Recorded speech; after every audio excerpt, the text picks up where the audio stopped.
goal for this gathering was described in the description.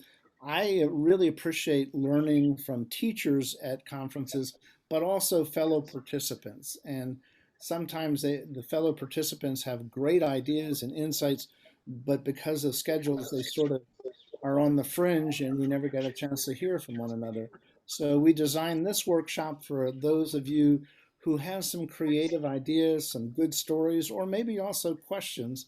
And collectively, we can learn from one another, share the concerns or questions we might have, and also um, basically enjoy some fellowship with people literally from around the country with all kinds of uh, backgrounds and experiences that the Holy Spirit is actively at work in. I'll start off as we're preparing for this to share with you my favorite Presbyterian trivia. The word Presbyterian is an anagram, which means you can take the letters, rearrange it, and spell something else.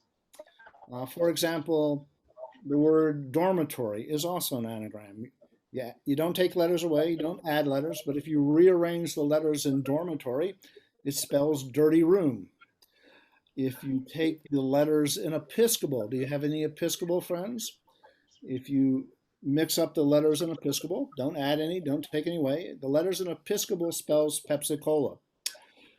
If you take the letters in Presbyterian, can I have a drum roll, please? The letters in Presbyterian spells best in prayer. Okay. If you can add an S to it, it spells Britney Spears. I like Presbyterian being best in prayer uh, better, but I will show you that we still need to work on it. I'd like us to begin this evening with a simple prayer, and then we'll move on to what we're about. I would ask you, if you're not speaking, to please mute.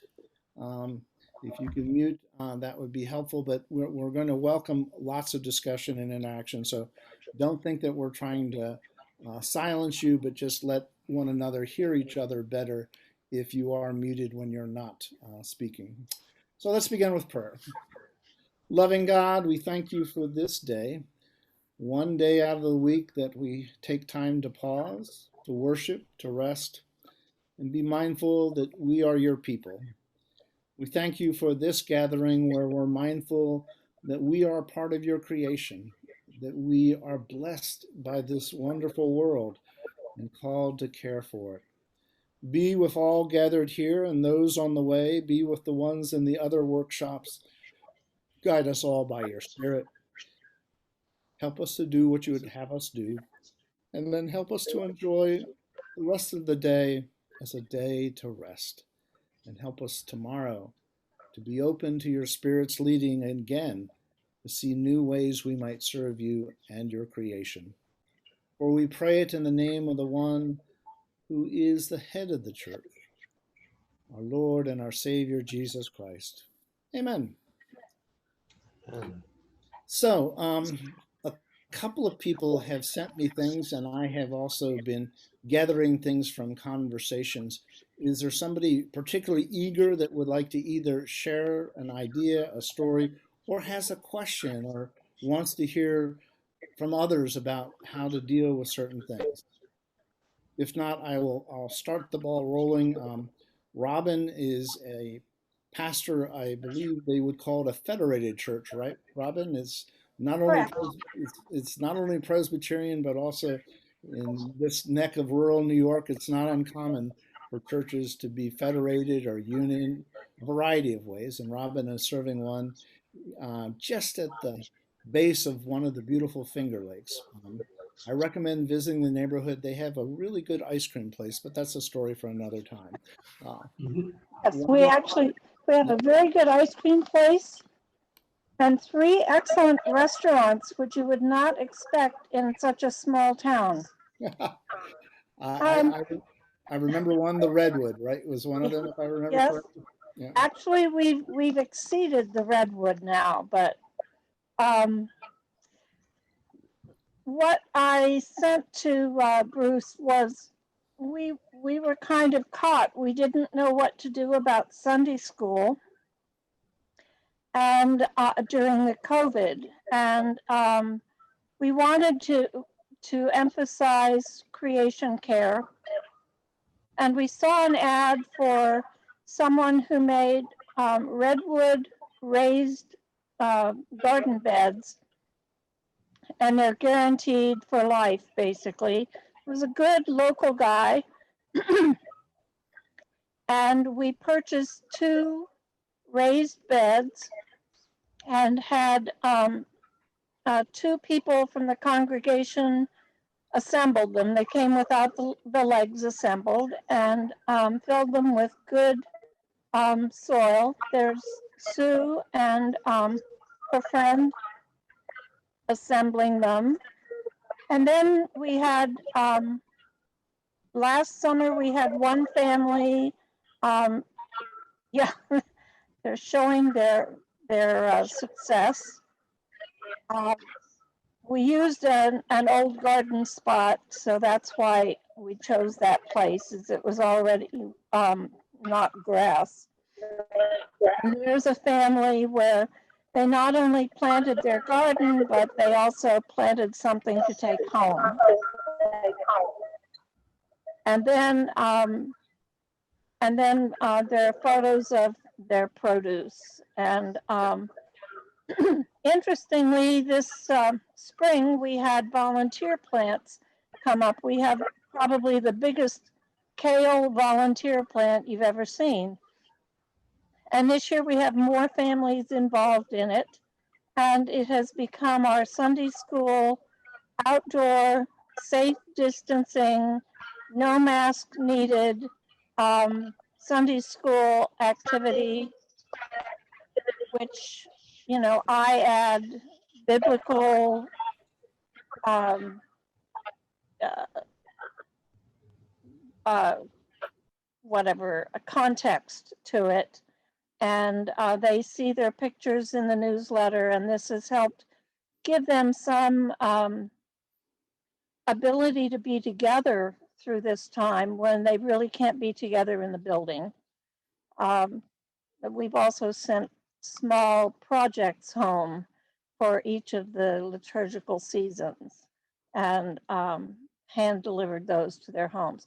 We only had about 8 families, so with young children, so that was not a really huge effort. But we've only had really 3 families participating in the plantings at this point. Any questions about that? What was the original reason for getting the raised ones? Is there a problem with critters running around, or what was the? Well, it's easier for the kids because they can do it standing, and it's easier for me, for one thing, because I now use a scooter, and it's available for some of our other church members that are not mobile. So it's accessible to everybody. Our entire um, our entire facility is accessible. And so the garden is also, That's great. and we can expand it if at some point the adults want to take part and make it a larger garden. And is all the food raised then taken back by the children to their homes, or some of it donated to local pantries? Or There hasn't been enough to donate, but it's been used by other church members. They've we've donated it to the neighbors who are very kind to us as well. So not really large in the community, but just among neighbors. that's great. Other comments about this? Do any of your other churches have community gardens of one variety or another at your church or at a nearby property? Anybody else have something like that? We started one in the Wilmington church in 2008. You may remember the economy was in pretty bad straits at that point. And we did it for a variety of reasons. One was this church was out in the suburbs, and we had a large lawn that we paid to have mowed. And we were sort of like, okay, we're trying to pinch pennies. Why are we mowing this grass back behind the church that really doesn't serve much of a purpose? And we said, well, why don't we put a garden there? and the church was built on an old cow pasture 50 some years ago. So the cows in years gone by had made sure it was pretty rich soil, and it had been left, uh, other than the grass, not used much. But we dug up a nice section of it, and that part of suburbia, we still had deer, and so we had to put a deer fence around it because they thought we were providing them with a very nice solid buffet.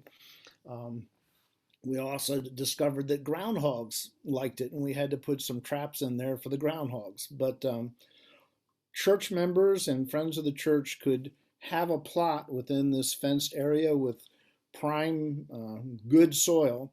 And the deal was that they could grow food for themselves, but they also had to grow food for our food pantry. And, I'm convinced that the feeding of the 5,000 was done with zucchini along with the fish and the loaves, because um, I know in one church we had so much zucchini we couldn't give it away, even though we had lots of people coming. You can only give away so much zucchini. I know in one community you had to make sure your windows and doors were locked because you would come out to the car after shopping and there would be zucchini on the car seat somebody just mysteriously dropped there. Well, the folks in the Pittman church were clever. They ended up having people bake zucchini bread, and then they froze it for the food pantry and then gave it out in the coming months. And everybody worked out well. They got nutritious, good zucchini bread, and we made sure the zucchini didn't go to waste. But anyway, the commitment was to give some of the food by each person to the food pantry. And I will tell you, when these people came in for, some bags of canned goods and whatnot, they thought they hit the lottery with fresh tomatoes and all kinds of stuff. I mean, they were like, this was just amazing. So it really was a good ministry. I love what Robin's doing because, this is teaching life skills to help children, see the joy of gardening. Um, there's all kinds of, if you Google the benefits of gardening, emotionally, physically, spiritually, in every way possible, is a wonderful thing to do. So we should be encouraging in a wide variety of ways. We have a local seed company that it's not really a large company. It's basically a one-person deal where she's doing a lot with historic seeds. I don't know the right term, and we're hoping to do a field trip with the children as soon as we can, keep that many kids together in a car, or um, get several families to go and do some other things like that so that they learn more about the process. And we did have some more ideas also about composting and so forth, but it's just been a little bit difficult without being able to gather people together. But there is the larger idea of their learning from the ground up about where the food comes from and more about our connection to the earth. Um, that And was it can the be, it can basis. be a wonderful intergenerational thing too. Yes. There's plenty of chronologically gifted members who, have always had gardens. That was just what they did. Sometimes, they grew up in the Depression or shortly thereafter, and this was a necessity. And then to be able to pass that on to sort of their adoptive grandchildren in the church is a joy. Right. We also found, I don't know if you've ever experienced this in a church, but sometimes there's a little bit of turf issues, like who can do what, where, and all that. If you start something new, like a community garden, nobody can claim it's theirs because it's new. And so it was a great way to mix up new members with longtime members. They all shared the joy of gardening, and of course, some took it more seriously than others. Some had every gadget imaginable, and others, I think they planted the seeds and expected to come back in 2 months and it all would be taken care of. But there were all varieties of folks involved in it, but it really was a blessing. Um, there Right. is a wonderful book called Like a Garden. If you have any gardeners in your congregation, this is published by our Presbyterian Westminster John Knox, and it was written by a woman who was involved in Columbia Seminary down there in Decatur, Georgia. I believe she was in the Continuing Ed Lifelong Learning Center. And let me just, I'll pull it up for you. Um, she's written several different books, but let me just show you this on the screen. Um, there we go. And I'll pull it up big time. Like a Garden of Biblical Spirituality of Growth. And there's the author, Sarah Coven Yoist. And I think you're just going to have to say so. So anyway, this is a good read. And if you have gardeners in the congregation, this would be a nice book to get for your church library, looking at gardens in biblical times and Jesus' teachings on it and everything you can imagine about gardening. Very readable, very good. And if you like that one, she also has one on bread and journeying and all kinds of things. But Like a Gardener, Westminster John Knox Press. Thank you. Okay, other comments from other people? Questions? Yeah. Hi, Tom and Linda Stovall. We're with Westminster Presbyterian Church in Dubuque, Iowa. And about 5 years ago, we started a garden on our church campus. We've got kind of a large campus, and we started it, and we have a lot of talent in our congregation. We have 3 master gardeners who kind of led this effort, and it has since branched out into other members of the congregation has set aside parcels of land at their own homes to be used. So we've now got 5 satellite gardens, but the whole congregation's involved in planting, harvesting, weeding, the whole kind of thing.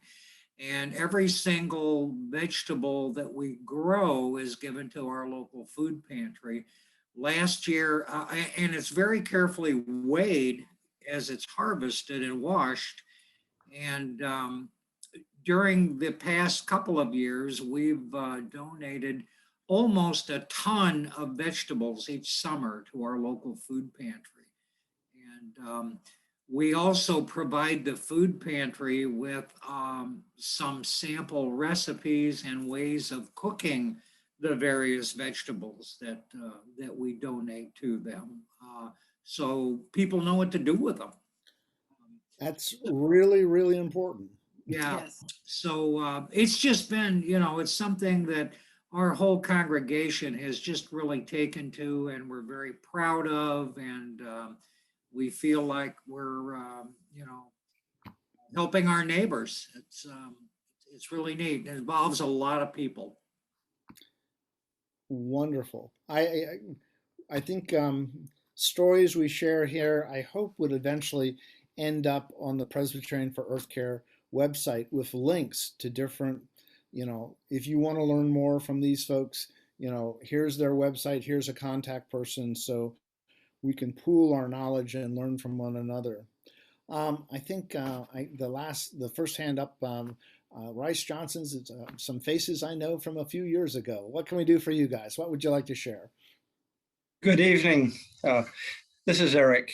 I just wanted to say that for the past dozen years or so at Knox Church, we haven't had a community garden, but we have been promoting native Virginia plants around the building, around the perimeter of the parking, and now even encroaching into our front lawn, kind of to support the bugs and the birds and the berries and the squirrels and everything else, and not just our congregation, but looking out for the butterfly gardens and connecting our yard to the national scene, because we think this is an important investment. We've been using it very heavily with our children's program and Vacation Bible School. There are organizations that will help with those habitats, right? To help both not only congregations but individual homes to make them more Right. right. There are quite a few, actually. The Audubon Society sometimes, at least in our area, we're in Northern Virginia, right by DC. Mhm. They will come to your property and assess it and give you ideas about what kind of native plants to plant. There's the Virginia Native Plant Society, there are local groups, and there's also lately something called the Homegrown National Park. Right, so it's run by a guy named Doug Tallamy, who's the person to listen to for native plants. He's based in Delaware, actually.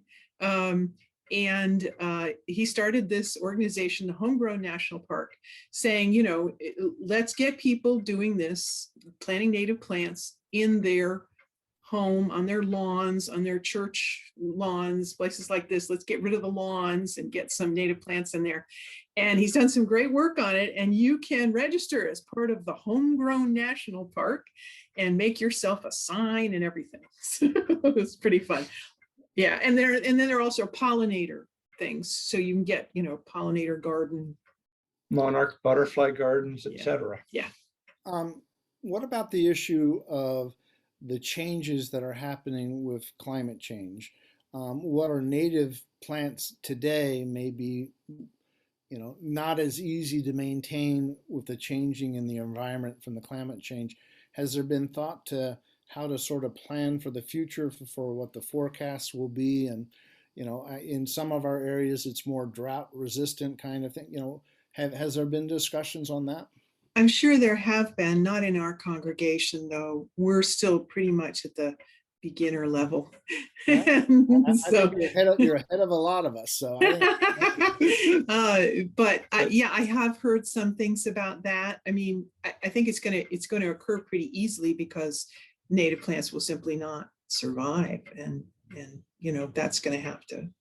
That will indicate what's going to stay. But right now, the things that have been used in this area, as far as I know, are still pretty much working.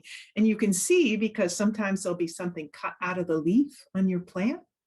That's because an insect is using it.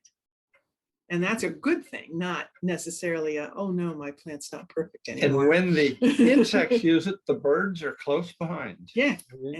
Cycle of life or something like that. Yeah, something like that.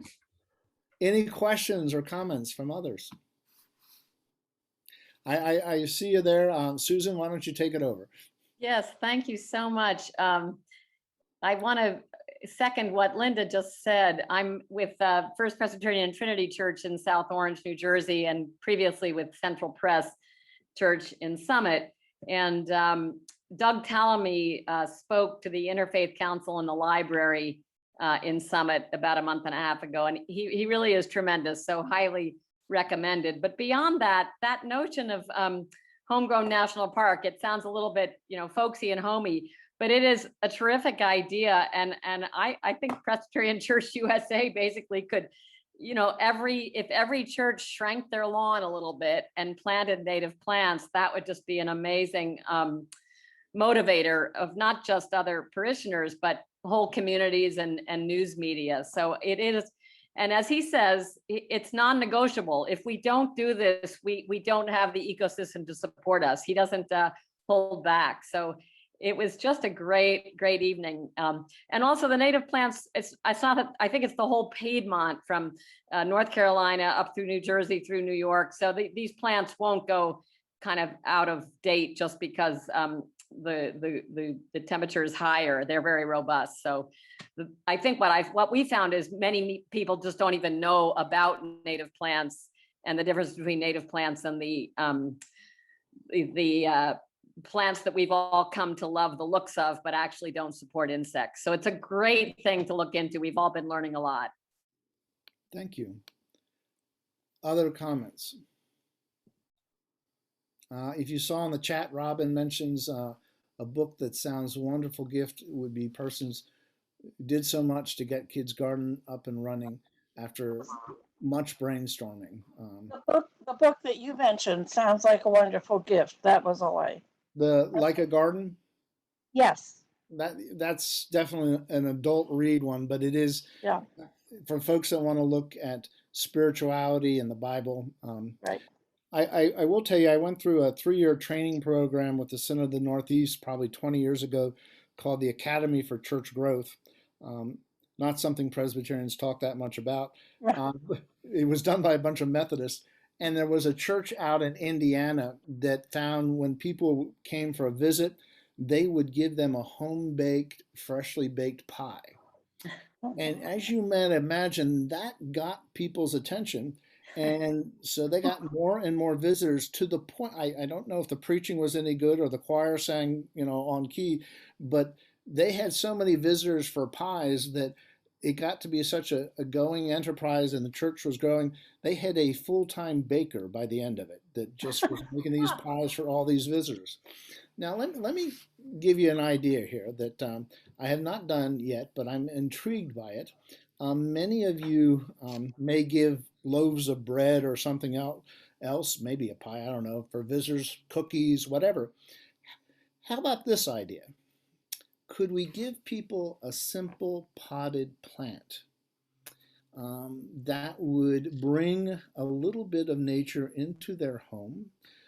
Some of these plants have a very good record for actually filtering the air and cleaning the air and make it a healthier environment for people. And not everybody has the grasp to go gardening, but with a little encouragement, maybe a little instruction for those of us with black thumbs, we could be encouraging bringing nature into the home. And I know at least one person who is participating in this meeting who has been known to get all kinds of strange cups and mugs and containers at Goodwill, inexpensive containers, and then growing plants and then giving those as gifts. And I just think it's a wonderful idea. And I also think it would be a neat idea as, again, it could be intergenerational, children, seniors. It doesn't necessarily require hard physical labor, but to nurture those and then to bring in some of them into church, I think it would be a cool idea to explore. I see 2 hands up again. Susan, are you done? I didn't mean to cut you off. No, I was done. Thank you. That's a beautiful idea, though. Beautiful. Okay. Eric, Linda, did you have more to add? Okay, you could take your hand down. Okay. Are there others here? I've got some more ideas for you.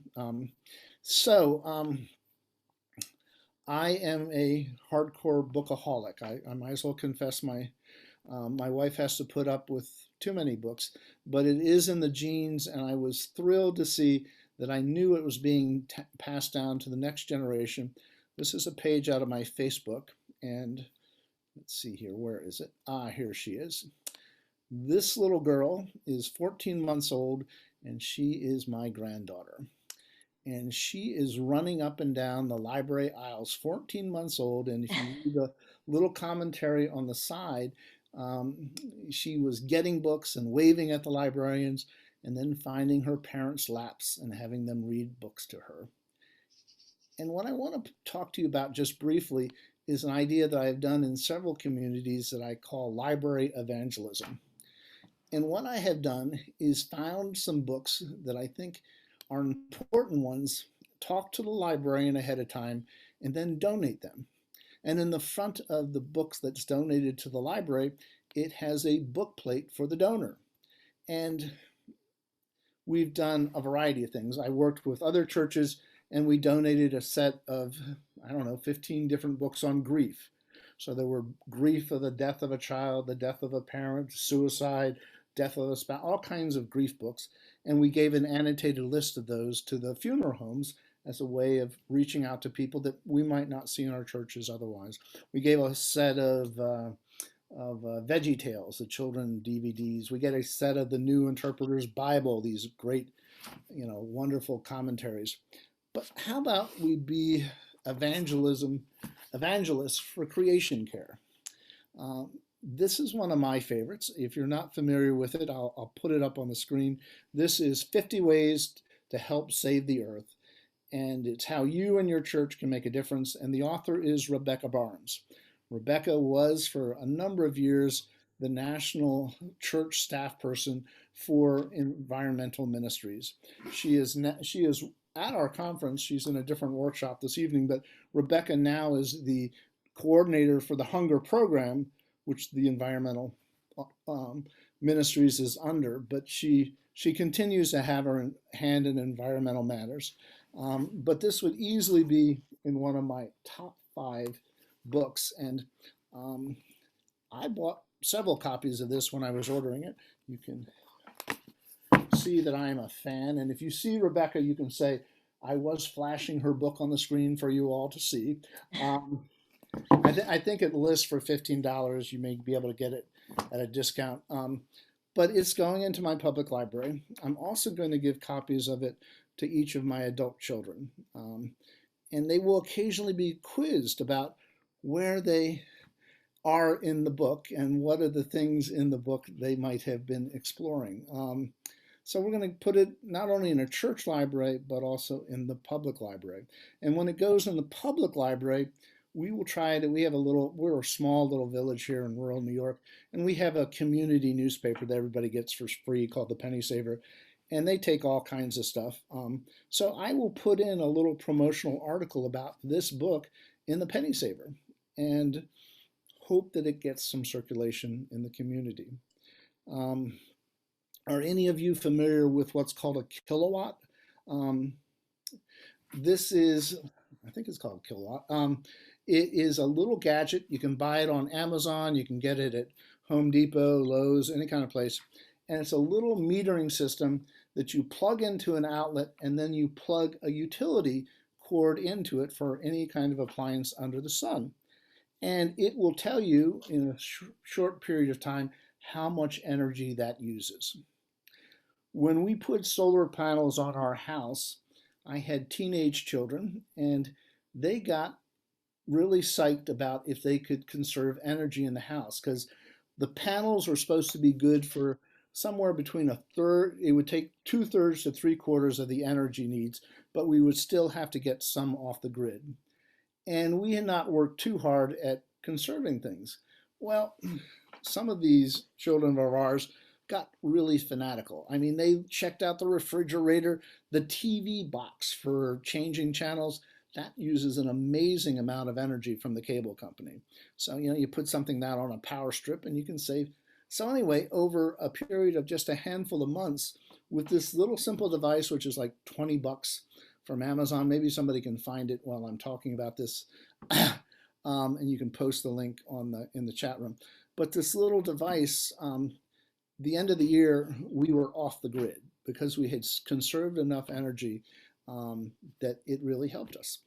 So I think it's called kilowatt. So anyway, my suggestion is some libraries have moved beyond books and maybe DVDs. Some of them have been known to loan out toys for children. Sometimes some libraries will creatively loan out some hardware, drills and stuff. Why not donate one of those $20 little devices to encourage our neighbors to conserve? I think it'd be a really cool kind of ministry. Looks like somebody found something. Let's see if it's electricity monitor. That looks like it may have potential. Let's see what it looks like. Yep, that looks like it, kilowatt. So if you look at the link there, there you got it. I hope I just didn't lose you all. We're still here. Yeah, the question is, am I? There you go. Okay, so it's a big link, but you've got the device there. There are variations on it. Think about having one in your church that people could borrow and circulate in the church. Donate one to the community. Energy conservation is the low-lying fruit when it comes to helping change things with climate change. But if we can get more and more people conserving, and of course, the biggest thing is just turn things off. That can be wonderful. At a church level, energy audits are great if you have somebody who really knows what they're doing. There is an organization, again, somebody can surf it and put it in the links for us, called the Interfaith Coalition on Energy. Interfaith Coalition on Energy. And their top guy is a guy named Andy Rudin, R-U-D-I-N. It's in the Philadelphia suburbs, Melrose Place. And pre-Donald Trump, That organization was featured in the U.S. Energy Department as the national expert on conservation issues in energy for churches. There was an organization for many years called the Auburn Institute, a think tank for churches, and they had a website called Congregational Resources. And again, on that website, the Interfaith Coalition on Energy was listed as the go-to place. When you go to their website, you will see a listing of all the churches they have served over several decades, and it's a very impressive list. Andy has worked in 2 churches that I've been a pastor. He's done workshops in those churches. He's done workshops for the presbytery. The guy is encyclopedic and knows everything you can imagine. He can tell you about the studies that have been done with organ manufacturers on how cold the sanctuary can be in the winter months. Many people think you have to keep the heat up so you don't damage the organ. Organ manufacturers actually tell you to keep the heat down. The coldness is better for the organ. So he can provide you with the manufacturer's letters saying, turn the energy down. And you can save a lot of money not heating that sanctuary very much in the winter months. He can tell you that ceiling fans really are not effective in the winter months to try to push the heat down. They actually do something called wind chill. They are not worth turning on in the winter months. They will not help you. He will tell you that having the furnace properly calibrated can also often save you more money than buying new windows. He will give you free as a download a guide to how to do your own energy audit for your church, probably far better than any professional. So check out that website, make use of those resources, and pass it on to neighboring churches, to friends online, hither and also have your presbytery share that information, because there's no reason for us to waste energy and cause more air pollution and cause more climate change. I see more hands up. Questions or comments? Susan, are you back wanting to say something? Yeah, yes, thank you so much for that. I also wanted to share that in New Jersey, Green Faith is based in New Jersey and has really been doing work with congregations across the country and internationally. And I'm so glad to know about Interfaith Coalition on Energy. And is it Melrose Park? Did you mention in Melrose Park? Yeah. Is it Melrose? Did you say Melrose Park? Correct. Which is where my grandmother is from. That's amazing. I went there all the time as a kid. Small world. The question I had, these projects are so inspiring and there's so many. I'm curious, we are working very hard on helping the news media to understand that more is going on than people realize. So I'm just wondering if you all in these various communities, what the reaction has been. For instance, Tom and Linda, your gardening program is very complete. It's like a cultural shift. Did the local paper notice? Did other congregations notice and say maybe we should do that? Is it getting through that this is the way society is going, thanks to all of your leadership? Yeah, it's well known in our town. It's we belong to other organizations in the faith community, and they're always talking about our garden. It's a nonstop thing. Wonderful. We also have a lot of other churches that will come up to view our gardens.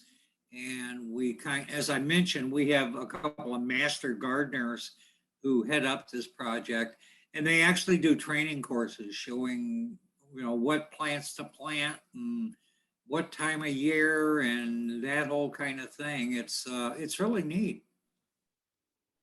Great. Other questions, comments people want to share?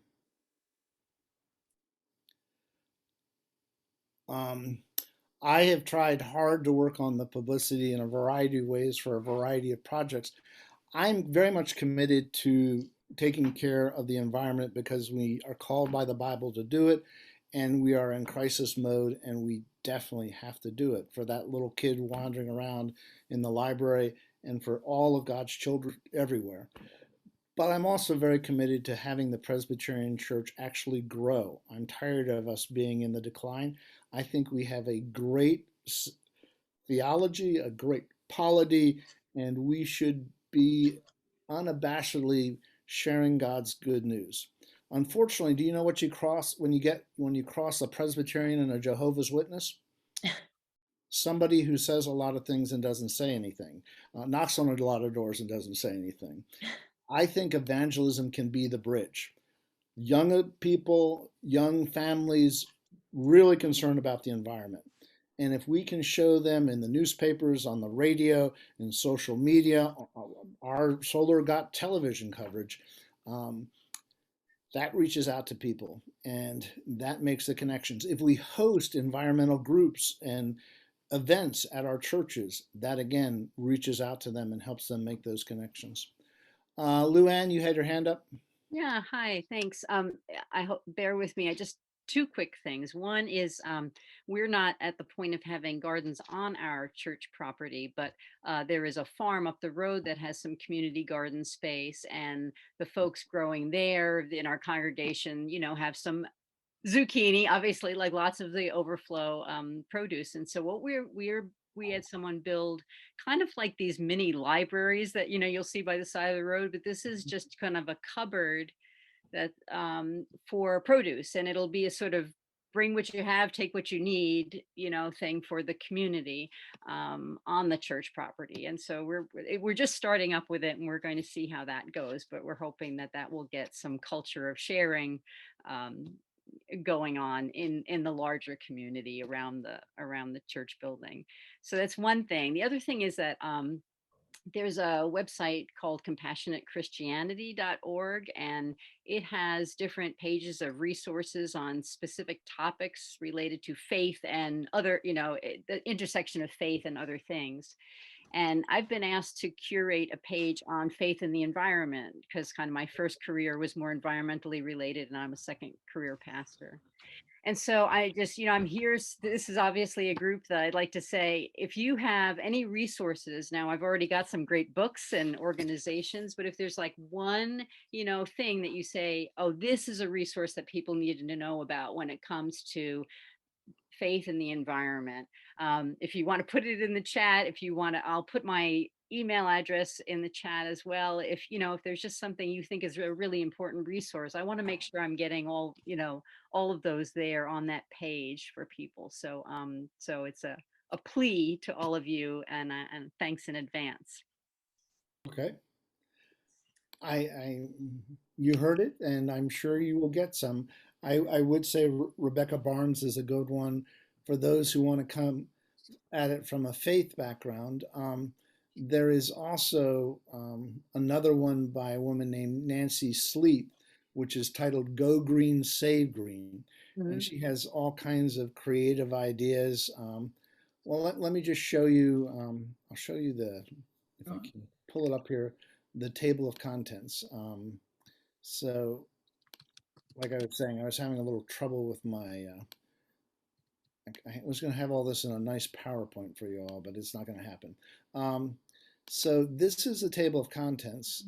Green, say green, yeah. Okay? And if you look home, lawn, garden, work, transportation, food, Sabbath, holiday, all that good stuff. And let me see here. I want to give you a sample page. I'll get to that one. Where is it? Here we go. So here's an example of the sample page. This is one of the early ones getting started on things you can do with no cost. Turning the thermostat up and down, curtains, only doing full loads with washing and drying. I have a cartoon somewhere about this new high-tech way of drying clothes that uses solar and wind energy. It's called a clothesline. Yeah, I've seen that. That was and I'll tell you, the sheets smell really good after they've been out on there and stuff. It's a great book. One of the ones I like in Rebecca Barnes. Do any of your churches do barbecues? You have any, do cookouts, have picnics and kind of stuff? Rebecca suggests getting a solar cooker. Now, I will tell you, depending on where you are and the level of sun, They can be very good or very slow. So if you're going to bring it out, you want to bring it out on a good sunny day. You can pick one up at Amazon for under $100. You can make one. There's all kinds of ways you can do it online, but it makes for a nice conversation at the church picnic if you have something that's no fossil fuel used at all for it. Other comments or questions? Do any of your churches have youth groups or other groups that do car washes? Anybody have something like that? Is they do something like that for fundraisers? We occasionally have in the church we were on a good state highway, so ideal location. And so we had athletic groups and all kinds of folks doing car washes. One of the things I think it was a Boy Scout troop, an add-on to the car wash was we had somebody bring a air pressure thing so they could inflate tires to their proper rating. And something as simple as getting your tire properly calibrated can save significantly on the fuel used by the car just by having the tires. Now, obviously, you need to have adults or people that are careful in doing that, but at the same time, the organization usually gets an even better tip if they have the tires. And so something like think a little bit in different ways. Okay, Tom and Linda, I don't think we've heard from you yet. You have to unmute. You're unmuted. Okay. Yeah.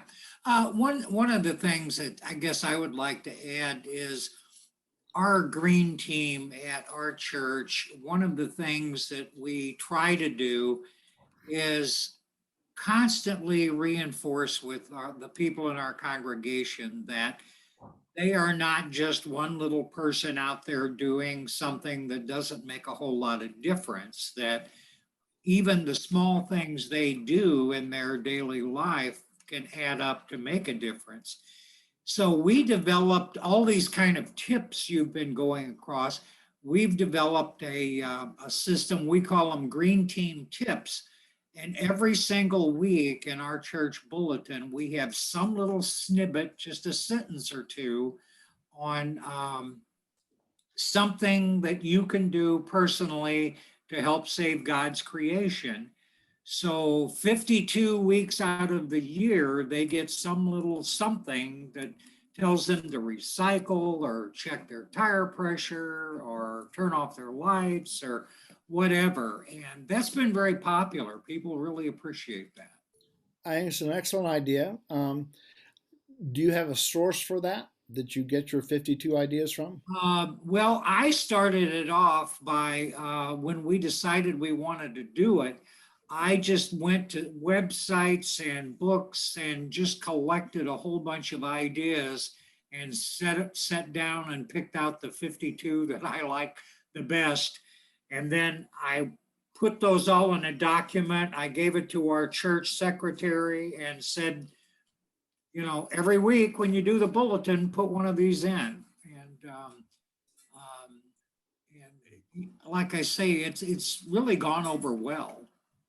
Let me give you one. There is an organization. I'll bring it up on the web here. There is an organization here that originally came ecumenically out of the National Council of Churches and is now Ecumenical Creation Justice Ministries. It's a bit independent, but you see here 52 ways to care for creation. And they talk about eating leftovers and, green laundry and everything under the sun. That's where I got a lot of them. Okay. Let me give you another source. Our hunger environmental offices in Louisville annually produce a resource called Tread Lightly for Lent. Are you familiar with that one? I am not. Tread Lightly for Lent, and they have a daily activity for each day of Lent. And oftentimes they have a hyperlink to a website so that you can get more additional information. And for the last several years, they have made this available not only as a PDF, but as a Word document. And so what we do, Lent does never match up, the first Sunday of February to it usually overlaps 2 or 3 months. And so what we do is get the Word document of that and stick in that month's number of activities in that month's church newsletter. But then we take the 7 days for that week and put it in the bulletin every week.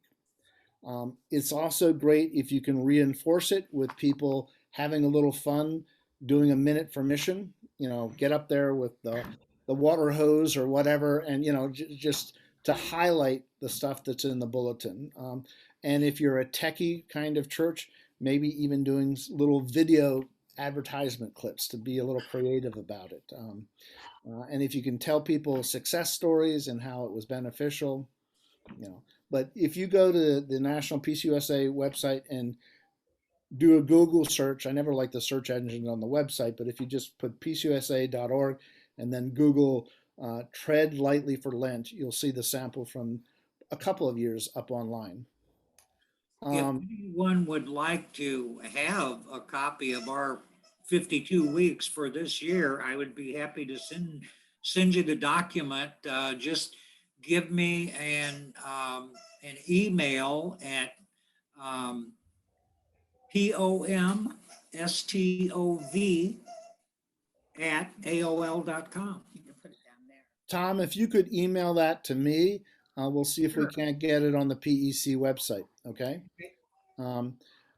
We know not everybody's able to go to all the workshops, so we are trying to make sure people get stuff from each one another's websites. Couple things in the chat. Do you have a favorite resource book, video, organization, blog, article to relate faith and the environment? You heard that appeal, so drop her a note and give her some ideas. Somebody pointed out there's an app called One Save Day that suggests Earth Care projects for every day, so you can get something on your smartphone or your tablet. That's another good resource. Douglas, were you going to share something? Yes, I'm with All Souls Parish in Portchester, New York, and just before the pandemic, we had formed an Earth Care team, and our goal was during Lent in 2020 to become a zero waste congregation for not just our services and coffee hour, but during the week. And we have many other user groups, Seventh-day Adventists on Saturdays who use the church, and the people that work there with the school. Things changed, however, once the pandemic set in, and it altered what we were doing. So we put our Earth Care message in the weekly, what we call it, the Messenger, and that's been going ever since, for a year and a half now. And we now have started 3 pollinator gardens on the church and Mance property, and we've had a ton of not a ton, but we've had many yellow swallowtail butterflies and monarchs in the past week. And we just had our 6th Earth Care prayer service this Sunday. We've had that each Sunday. And so we're working with local groups, Seventh-day Adventists, our local NAACP, a group called YAI, young adults, and our seniors. And so we're taking turns working together and caring for the plants that we have planted and some that we have in containers. Because like you had mentioned before, we have a tremendous challenge with other God's creatures that like the plants as well. But it is just now starting to really take really make an impact on the community and in our neighborhood. We started germinating some cabbage and collard green and mustard green and turnip seeds today, actually. And our goal is we have this community event, Portchester Day, on August 28th, and we want to give away potted cabbage, seedling potted greens, so they can take them home. And all our containers that we use, we rescue from the DPW, from the dump, from going into landfill. Otherwise, we don't use any plastic at all. That's So great. it's been a real joy a real joy for the people involved and the people that we're meeting, and we're trying to reach out to other faith groups in the community. Are any of your churches involved in tree planting projects, both in your community, maybe in the inner city or overseas? Is anybody doing anything in the area of tree planting that they would like to share? Did I see hands raised somewhere? Tom and Linda, were you going to say something? Yeah, Catherine? Catherine, you want to say something? we do have one. We have a lady in our church that does that. She gets our people in our community. Yesterday, she was at our farmers market, and people had the opportunity to go up and request that they come out and plant a tree in front of their house. So we had a lot of tree damage in our area. So she's going around with her organization and planting trees. It's Trees Forever. Trees forever. Okay. Catherine, you were going to say something? Sure. So my church in Alexandria, Virginia, did a tree planting fundraiser where we raised enough money to plant one tree locally in the DC area and then over 1,000 trees around the world. There's a really cool organization called One Tree Planted where you can plant one tree for $1. And if your church is involved in ministry in a certain part of the world, if your church has done mission projects in Honduras or something like that, you can pick where you want these trees planted. But basically their focus is reforestation. And so we did a kind of church-wide deep dive as to why trees are so important for climate change and communities, and then raised over $1,000 to plant trees both locally and around the world. Any questions on that? Our preacher today talked a little bit about trees.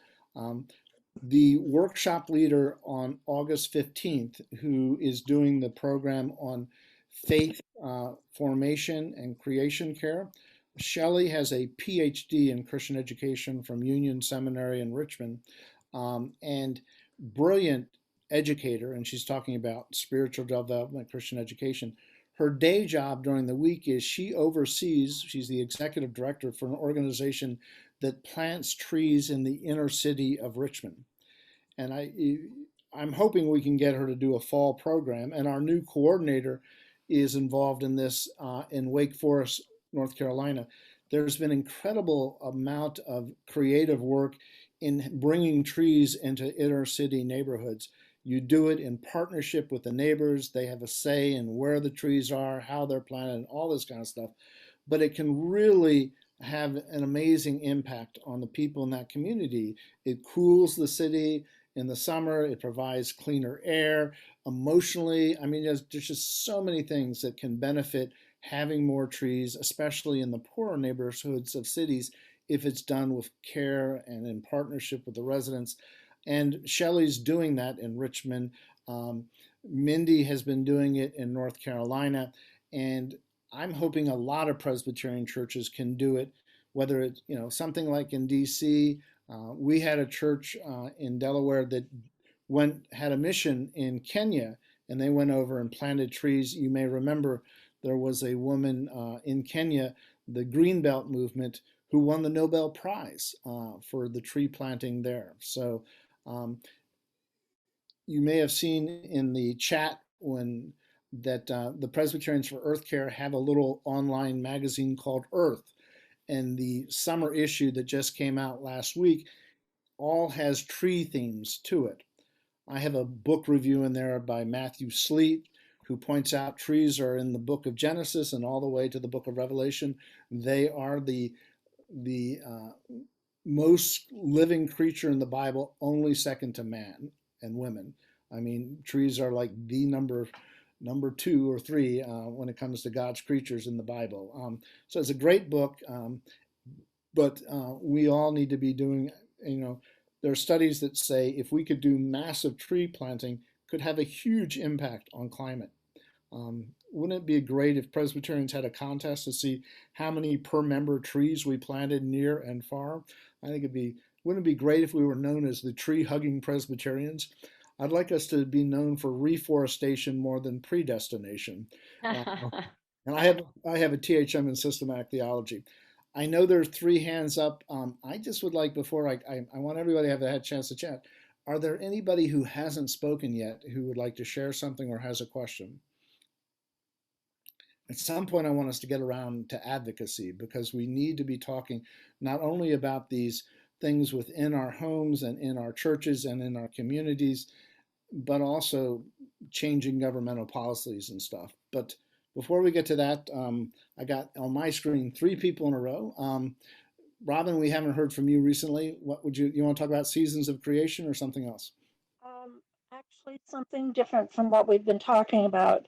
One of it's one of the more difficult things to approach, is that our factory farming and our farming of food animals is one of the most detrimental things to our earth and our climate. And I've been blessed, even though this is a very tiny congregation, they also are very remarkably flexible and warm congregation. And when I arrived here and said I was a vegetarian, I didn't get smacked in the face with, "Over my dead body, you'll take my hamburgers away." Um, they immediately at every group dinner, there was always a vegetarian option. And it became the point that there were more vegetarian soups than there were regular. Um, so there's been a change in mindset, just by one person. And now there are three of us. Two are actually vegan, and I'm vegetarian. Um, and it's been very gradual. We haven't had an effect on the community, but we have at least changed some minds and made awareness.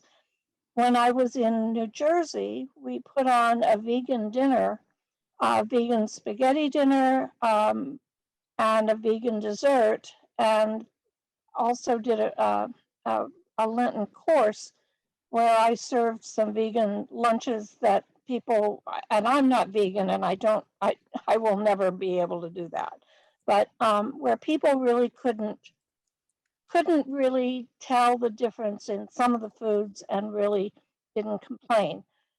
But that is one of the hardest things to change, and I have been involved in advocacy. I did most of the text writing on our denomination's policy against factory farming, which is, I think, one of the greatest sins of our generation or our previous generations. And I don't know what else to do except to keep talking about it. I'm not going to go throw fake blood on people's coats, but um, it is as dangerous in its use of water and land. As I drive by all of our cornfields locally, which you probably are driving by also, I realize that most of that corn isn't for our corn stands for us to eat. It's to feed beef. And that is an area that I'd love to see PEC spend more time on. I know it's the hardest area to approach, but I just think it needs to be mentioned when we're talking about these things.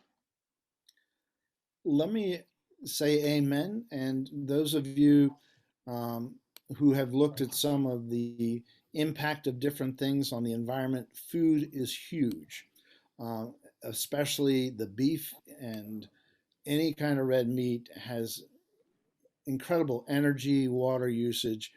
And let me point out something to you, an article that you can find online. Um, I don't know if any of you have heard of Dean Ornish. He is a pioneering cardiologist who's come out with ways of reversing heart disease without surgery. And he's been so successful that um, insurance companies are paying for it now. So he did a short editorial in a major medical, if you look at the bottom here, American Medical Association, this is the Internal Medicine Journal. And look at the title here. Holy cow, what is good for you is good for your planet, is good for the planet. And if you look at the first paragraph here, or third paragraph, that they did this study of 37,000 men, 83,000 women, representing 3 million person years. And it's the first large-scale study looking at this, and basically made the argument that processed and unprocessed red meat is associated with increased risk of premature mortality from all causes, as well as from cardiovascular disease and cancer. And he has links to all of this stuff as opposed to the plant-based foods, which can be incredibly healthy. This is only 2 pages long. And I have contacted Dean Ornish, and he has given me permission to put this in church newsletters. And we have brought in a dietitian from a university teaching hospital, and she's given lectures. So, you just keep planting seeds for alternatives. I know some churches do a plant-based potluck. They don't call it vegetarian or vegan. They call it a plant-based potluck. And just to give people samples of a variety of things, and see if you can get people to commit to once a week and then twice a week, and gradually has a huge impact on the climate. There's also a Presbyterian, I don't know if you're aware of what's called the Thoughtful Christian. Yes. Okay, so let's see if I can pull that one up. They have an adult discussion guide, which is called simply Local Food. And if you look at this, there's a whole theology and biology, biblical, and it also looks at supporting the local farmers. And is it CSA? I'm trying to remember the term where I'm sorry, what? Yes, I was just Yeah. CSA. And that is one way to counter the mega agricultural and get healthier food to boot. Some of our churches give farmers places to sell their fresh produce once a week or something like that. So let's see here. Keith, I don't think we've heard from you. Would you like to share something or ask questions? Yeah, just to weigh in on the concentrated animal feeding operations, farming in northern Ohio. The city of Toledo, as you may or may not know, had its drinking water cut off for a few days in 2014 from algae in the water, which was and is caused by nutrients, by over nutrients flowing off the farms and into the Maumee River and into Lake Erie. And the people of Toledo have tried all they could think of, including having the lake declared to have the rights of citizenship as a human being. That nature has rights also. And the Ohio Supreme Court said, no, I don't think so. And in the politics, I think someone said that this is one of the more difficult issues, because incredibly, the people of Toledo, 400,000 people, are outweighed by the farmers around them politically. Not good. Okay, other comments, Doug? Thank you for sharing that, Keith. Doug, did you want to add something? All right, moving on. I see another raised hand that I've seen before. What would you like to share, Susan? I just want to say I appreciate those references to the food and meat issue, and again the work on the news media to encourage the news media to understand that environmental care is not just a special interest of the old quote environmental movement. They tend to think of it this way. So how to get just information to local news people about these actions that we're hearing, church by church, community by community. I just find that makes a difference when they get a factual summary of things, so that they understand that this is mainstreaming. I'm very encouraged by what I'm hearing, because it really is showing that earth care is mainstream, But the news media, especially here near New York City, very much does not convey that. It conveys it still as a special interest politically. So, Bruce, when you go into the advocacy thing, I think also short form factual summaries for news media can be really helpful. They can say, really, that's going on? We didn't realize that. We didn't realize that normal communities are doing this. So I let me just throw out one more thing. If you're not familiar with this resource, Just Eating, Practicing Our Faith at the Table, this comes from the Presbyterian Hunger. It's a 7-session study. It's in all kinds of formats, including if you go to the PCSA website, you see a middle school version, but you can download it, and I'll just show you what it looks like. Well, this is the leader's guide. I meant to do the other one, but just take a look at this. So this thing is, let's see how many pages it is. Yeah, it's 83 pages of great insight stuff, and this is just the leader's guide, but it's a free download off the PCSA website. The other one I wanted to highlight is another resource. I put the link in the chat room. We have a professor out in Worcester named Susan Clayton who talked to our last conference, a professor of psychology.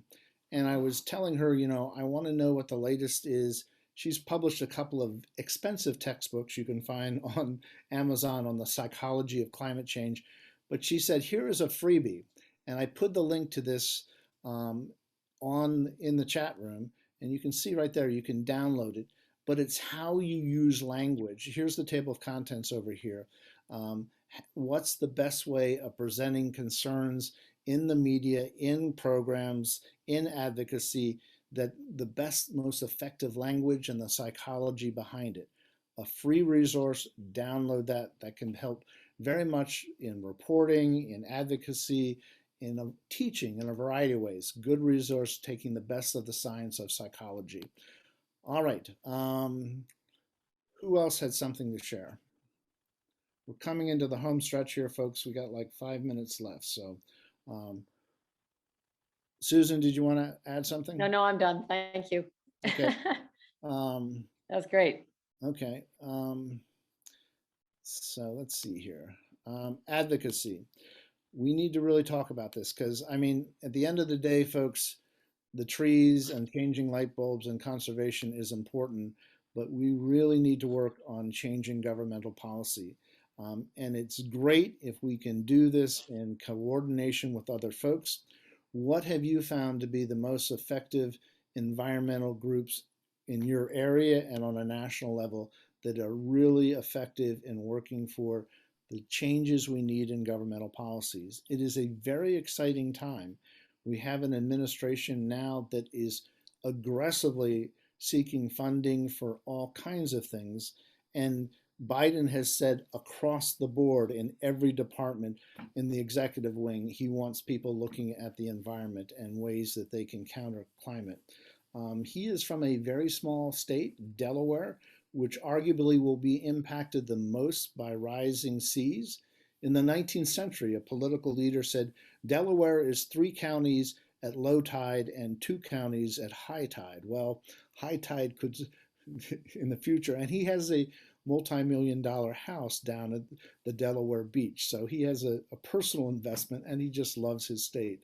But he is advocating for billions of dollars for countering climate change, as well as policies across the board. And we need to be with organizations that are supporting that effort and pushing beyond that effort. What groups do you think are the best for people to be actively connected to and coordinate in their advocacy work? Anybody have suggestions? Anyone here possibly a lobbyist in Washington, D.C.?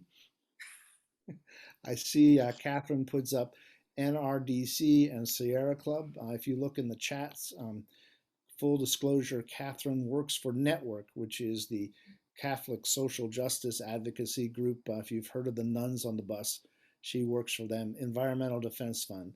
I would confer all 4 of those groups are ones that you should give money to, that you should follow their example. Interfaith Power and Light, I helped found the Delaware chapter. I think they do good work. It depends on the chapter and on a variety of things. They do a lot of good educational stuff. Sometimes they're good with advocacy, sometimes not so. Again, it's a variety of. Um, my personal favorite of the ones lifted up there is probably the Sierra Club, Natural Resource Defense. I mean, all four of those. I like IPNL. Like I said, I have to get it started in Delaware. But we really do need to look at beyond the conservation, beyond those things are good and helpful and make a difference and get people involved. But we really, if we're going to counter the climate, we really do need to do the government legwork. And that's at every level. We here in New York State successfully a couple years ago passed probably the best legislation anywhere in the country on a state level on climate change. The problem is they didn't get the funding, and the pandemic shot the economy. And we went to bat this spring and we lost. We still have the policy in place, but if you don't get the money behind it, it's just not going to go as far as it needs to. So, at every level, I have a good friend who teaches at University of Delaware and really pioneered advocacy in wind farms. The little state of Delaware, studies have shown off its coast, if we put windmills out there in the coast, produces electricity from Washington to New York City. Every electrical need, electric cars, electric heating, everything could take care of all that energy just having those off there. His wife took a different approach. She's on a city council chairing the building committee that supervises building construction and wanting to make sure those buildings are being built are the maximum energy efficient. So she's doing some very creative work in that way. Jim, you wanted to add something? Our local Sierra Club group in Kansas City, Missouri is actively monitoring the policy work of the city government, attending commission meetings and so on, and in contact with the city staff. And this gives us, the Sierra Club keeps us informed of particular policy initiatives that are coming up so that we can encourage progress on those. For example, we are currently interested in enlarging, adding electric vehicles to the fleet and in reducing use of compressed natural gas in the city fleet. That's excellent. My local mayor in this town was bragging about the brand new ambulance they got here in our little community on Facebook, and I posted a simple question: is it a hybrid? And they didn't want to answer that question. But before the purchases are made, it'd be great to put those kind of perspectives on. And it sounds like what you're doing out there, Kansas City, is excellent work with the Sierra Club. The coalitions in New Jersey, Nature Conservancy, Food Water Watch, Green Faith Environmental Justice Coalition, each urban area. Green Faith was mentioned earlier. Our preacher for August 15th is on the staff of Green Faith. Wonderful organization. Fletcher Harper is the Episcopal priest who got it going, and they do excellent work. And I hope you'll be with us on August 15th, because we've got a real dynamo of a preacher for that day, and you want to hear about their wonderful work. Thank you, Robin, for lifting up the anti-factory farming. I'll mention the Humane Society in the United States is working quite hard on that issue, has a number of resources. Going back to sort of the more local church and pastoral thing, if you haven't done it, seriously consider this October doing a Blessing of the Animals service. In the new Presbyterian Book of Common Worship, there is a service for this. We got it actually from the Lutheran Church, but it has the official Presbyterian stamp of approval now. Simple service, you do it outside, you do it on the first Sunday of October, close to St. Francis Day. You do it with the media attention because everybody loves their pets. You have some dog and cat treats, and you let people bring their stuffed animals, their horses, their chickens, their parakeets, their fish in a bowl or a bag or whatever, all kinds of God's creatures, great and small. And it can be a wonderful way of connecting people, their love of their pet and with nature. As I said, you've got a ready-made resource in the Presbyterian Book of Common Worship. There's a great hymn. Our hymn writer, Carolyn Winfrey Gillette, who did the service, has a hymn for the blessing of the animals that the Humane Society liked so much they had a music video contest to see who could do the best recording, and you can use those videos off YouTube for free. Variety of tunes and everything. But part of that, Robin, you'll be happy to hear, part of that hymn lifts up the importance of farming, taking good care of God's creatures. So that's another way of subtly merging the pastoral with the prophetic. Other comments or questions? Jim, you had something more to add? You had your hand up. No, sorry, I'll lower my hand. Okay. I am conscious of the time. Many of you have been laboring hard, especially the East Coast crowd. West Coast, it's only like 5:30, but some of us have been at this since this morning. I'm really excited that this is a national conference and we've tried to schedule it this way. I would ask you to do a couple of things before you leave. I don't know if we'll all be back together, but I'll try to remember to repeat this. Keep this conference in your prayers. It has been incredible, the response we've gotten, far better than we had hoped when we were planning it. And I credit God at work in it and working through many people in wonderful ways. If you would pray for it for the next couple of weeks, I'd be most grateful. If you have a prayer chain in your church, ask them to pray for it. Pray for it on Sunday mornings, pray for it in your personal prayers, but just pray for it. And do be a little bit of an evangelism for the environment and encourage people to join us for October 8th and 15th. It's a wonderful lineup of diverse workshops, great worship and preachers, and it should just be a continuation. I hope you have found this so far to be helpful in a variety of ways. I hope I didn't monopolize this conversation. I kept asking for people to share, but if you like this format, we haven't done this before in this way, let us know and we can repeat this in the coming years. We very much welcome your feedback and your suggestions. We are a work in process and need all of your help. So thank you all. We can leave this, I believe, and be able to rejoin it says in the bottom of my screen, leave room, and then you can join the greater group. And then we're going to do some fellowship things, again, with your favorite beverage and dessert or snack. I'm going for popcorn myself. Join us back for a little fellowship time after this and we can talk about things. God bless. Thank you all for being here. Take care. Good night. Thank you.